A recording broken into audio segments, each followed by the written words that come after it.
Kerajaan Majapahit pernah mencapai puncak kejayaan, yang ditandai dengan luasnya meliputi wilayah. Di penghujung kekuasaan kerajaan, Majapahit dipimpin oleh Prabu Brawijaya V atau populer disebut Prabu Brawijaya. Dia tercatat memimpin kerajaan Majapahit sampai tahun 1478. Ada peristiwa penting ketika Brawijaya memimpin kerajaan bercorak Hindu-Buddha terbesar di Nusantara tersebut. Prabu Brawijaya yang bernama asli Raden Alit diketahui berpindah keyakinan, menjadi mualaf dengan memeluk Islam.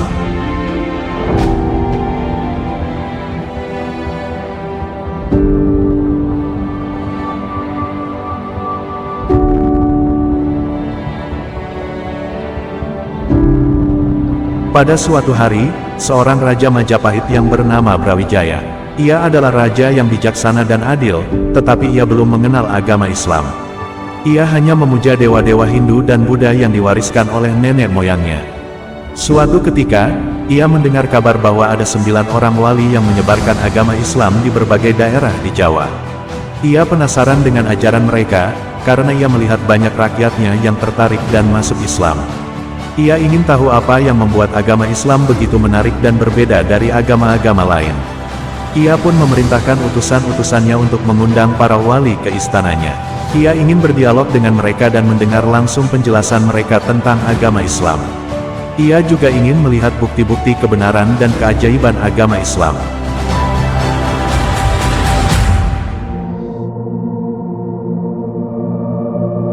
Para wali menerima undangan raja dengan senang hati. Mereka berangkat ke istana Majapahit dengan membawa berbagai hadiah dan persembahan. Mereka juga membawa kitab-kitab suci, alat-alat salat, dan senjata-senjata khas mereka. Ketika mereka sampai di istana, mereka disambut dengan hormat oleh raja dan para pejabatnya. Mereka duduk di ruang audiensi yang megah dan indah. Raja Brawijaya pun memulai pembicaraan dengan mengucapkan salam. Salam sejahtera bagi kalian, para wali. Aku mengundang kalian ke sini karena aku ingin mengetahui lebih banyak tentang agama Islam. Aku harap kalian bersedia menjawab pertanyaan-pertanyaanku dengan jujur dan sabar. Para wali pun menjawab salam raja dengan sopan. Mereka mengucapkan terima kasih atas kesempatan yang diberikan oleh raja. Mereka juga mengatakan bahwa mereka siap menjelaskan apa saja yang ingin diketahui oleh raja tentang agama Islam.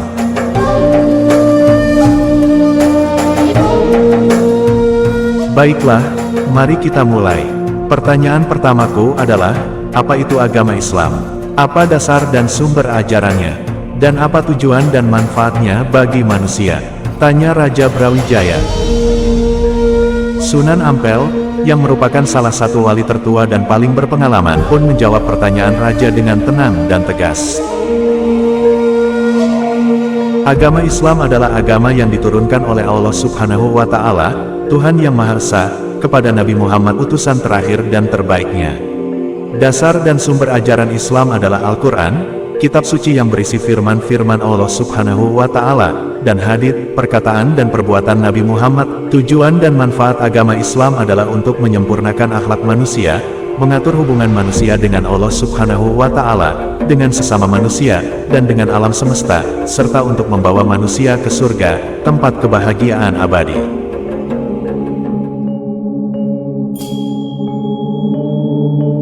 Raja Brawijaya mendengarkan jawaban Sunan Ampel dengan penuh perhatian. Ia merasa kagum dengan kejelasan dan kepadatan jawaban Sunan Ampel. Ia pun bertanya lagi, lalu, bagaimana cara beribadah dalam agama Islam? Apa saja syarat dan rukunnya? Dan apa saja kewajiban dan larangannya? Sunan Giri, yang merupakan salah satu wali yang paling ahli dalam ilmu agama, pun menjawab pertanyaan raja dengan fasih dan detail. Cara beribadah dalam agama Islam adalah dengan melaksanakan 5 rukun Islam, yaitu, mengucapkan 2 kalimat syahadat. 2 kalimat syahadat adalah mengakui bahwa tidak ada Tuhan selain Allah Subhanahu wa Ta'ala dan bahwa Nabi Muhammad SAW adalah utusannya. Menunaikan salat 5 waktu sehari semalam, yaitu berkomunikasi dengan Allah Subhanahu wa Ta'ala dengan membaca doa-doa dan gerakan-gerakan tertentu. Membayar zakat, yaitu menyisihkan sebagian harta untuk disedekahkan kepada orang-orang yang membutuhkan. Berpuasa di bulan Ramadan, yaitu menahan diri dari makan, minum, dan hal-hal yang membatalkan puasa dari terbit fajar hingga terbenam matahari, dan menunaikan haji ke Baitullah, yaitu rumah Allah Subhanahu wa Ta'ala di Mekah, jika mampu secara fisik dan finansial. Syarat untuk melaksanakan rukun Islam adalah beriman kepada Allah Subhanahu wa Ta'ala, Nabi Muhammad SAW, malaikat-malaikat, kitab-kitab, hari akhir, dan takdir. Kewajiban dalam agama Islam adalah taat kepada Allah Subhanahu wa Ta'ala dan Rasul-Nya, berbuat baik kepada sesama makhluk, dan menjaga kebersihan diri dan lingkungan. Larangan dalam agama Islam adalah syirik, yaitu menyekutukan Allah Subhanahu wa Ta'ala dengan sesuatu yang lain. Maksiat, yaitu melanggar perintah dan larangan Allah Subhanahu wa Ta'ala. Zalim, yaitu berbuat aniaya dan kekerasan kepada sesama makhluk, dan kotor, yaitu mengotori diri dan lingkungan dengan hal-hal yang najis dan haram. Raja Brawijaya terpesona dengan jawaban Sunan Giri. Ia merasa takjub dengan kekayaan dan keindahan ajaran Islam. Ia pun bertanya lagi, kalau begitu, apa saja bukti dan keajaiban agama Islam? Apa yang membuat agama Islam berbeda dan lebih baik dari agama-agama lain? Sunan Bonang, yang merupakan salah satu wali yang paling pandai dalam ilmu pengetahuan, pun menjawab pertanyaan raja dengan cerdas dan menarik. Bukti dan keajaiban agama Islam adalah banyak dan beragam. Salah satunya adalah Al-Quran itu sendiri, yang merupakan mukjizat terbesar Nabi Muhammad SAW. Al-Quran adalah kitab yang tidak ada tandingannya, baik dari segi bahasa, isi, hikmah, maupun kesejagatan. Al-Quran mengandung berbagai ilmu pengetahuan, seperti astronomi, geografi, biologi, fisika, kimia, matematika, dan lain-lain, yang baru diketahui oleh manusia belakangan ini. Al-Quran juga mengandung berbagai kisah, nasihat, perumpamaan, dan hukum, yang bermanfaat bagi kehidupan manusia di dunia dan akhirat. Al-Quran juga mengandung berbagai rahasia, misteri, dan keindahan, yang hanya dapat dimengerti oleh orang-orang yang beriman dan berilmu. Al-Quran juga mengandung berbagai tantangan, ancaman, dan janji, yang memuji keimanan dan ketakwaan manusia kepada Allah Subhanahu wa Ta'ala. Al-Quran juga mengandung berbagai keajaiban, seperti prediksi, kode, dan angka, yang menunjukkan kebenaran dan kekuasaan Allah Subhanahu wa Ta'ala. Al-Quran adalah kitab yang tidak dapat ditiru, diubah, atau dihapus oleh siapapun, karena Allah Subhanahu wa Ta'ala telah menjamin keaslian dan keabadiannya. Al-Quran adalah kitab yang menjadi pedoman dan rahmat bagi seluruh alam. Agama Islam berbeda dan lebih baik dari agama-agama lain, karena agama Islam adalah agama yang sempurna, lurus, dan universal. Agama Islam adalah agama yang sesuai dengan fitrah manusia, yaitu kecenderungan alami untuk mengenal dan menyembah Allah Subhanahu wa Ta'ala.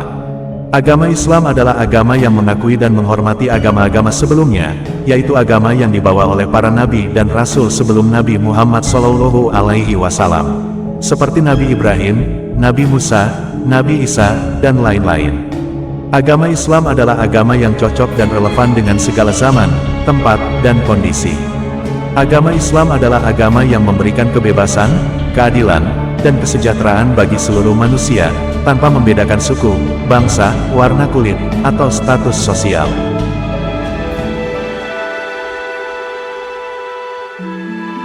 Raja Brawijaya terkagum-kagum dengan jawaban Sunan Bonang. Ia merasa takut dan penasaran dengan agama Islam. Ia pun bertanya lagi, kalau begitu, bagaimana cara masuk Islam?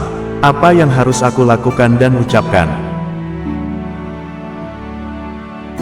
Sunan Kalijaga, yang merupakan salah satu wali yang paling bijaksana dan santun, pun menjawab pertanyaan raja dengan lembut dan ramah. Cara masuk Islam sangat mudah, wahai raja. Cukup dengan mengucapkan 2 kalimat syahadat, yaitu, Asyhadu an la ilaha illallah, wa asyhadu anna Muhammadar Rasulullah, yang artinya, aku bersaksi bahwa tidak ada Tuhan selain Allah dan aku bersaksi bahwa Muhammad adalah utusan Allah.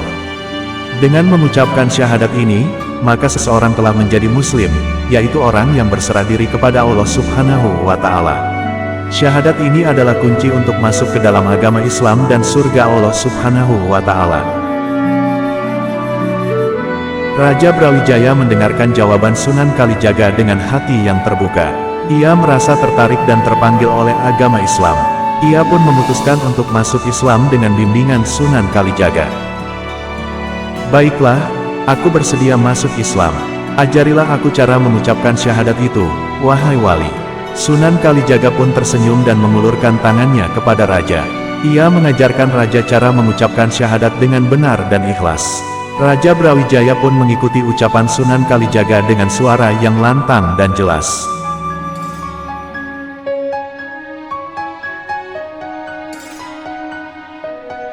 Dengan demikian, Raja Brawijaya telah menjadi Muslim. Ia merasakan kedamaian dan kebahagiaan di dalam hatinya. Ia pun bersujud syukur kepada Allah Subhanahu wa Ta'ala, Tuhan Pencipta alam semesta. Para wali pun bersyukur dan berbahagia atas hidayah yang diberikan Allah Subhanahu wa Ta'ala kepada Raja Brawijaya. Mereka pun mengucapkan selamat dan memberikan nasihat-nasihat kepada raja yang baru masuk Islam. Selamat, wahai raja, engkau telah memilih jalan yang benar dan lurus. Engkau telah menjadi saudara kami dalam agama Islam. Engkau telah mendapatkan karunia dan rahmat dari Allah Subhanahu wa Ta'ala. Engkau telah menjadi pemimpin yang adil dan bijaksana bagi rakyatmu. Engkau telah menjadi teladan dan pembela bagi agama Islam. Engkau telah menjadi orang yang beruntung di dunia dan akhirat. Terima kasih, wahai wali. Engkau telah membimbingku ke jalan yang benar dan lurus. Engkau telah menjadi sahabat dan guru bagiku dalam agama Islam. Engkau telah memberikan ilmu dan hikmah kepadaku. Engkau telah memberikan bantuan dan dukungan kepadaku. Engkau telah memberikan kehormatan dan kebahagiaan kepadaku. Cerita ini menggambarkan bagaimana agama Islam tersebar di tanah Jawa dengan cara yang damai dan bijaksana. Cerita ini juga menggambarkan bagaimana agama Islam memberikan pengaruh yang positif bagi masyarakat Jawa, baik dalam bidang politik, sosial, budaya, maupun spiritual. Cerita ini juga menggambarkan bagaimana agama Islam menghargai dan mengakomodasi kearifan lokal yang ada di tanah Jawa, tanpa menghilangkan esensi dan identitasnya.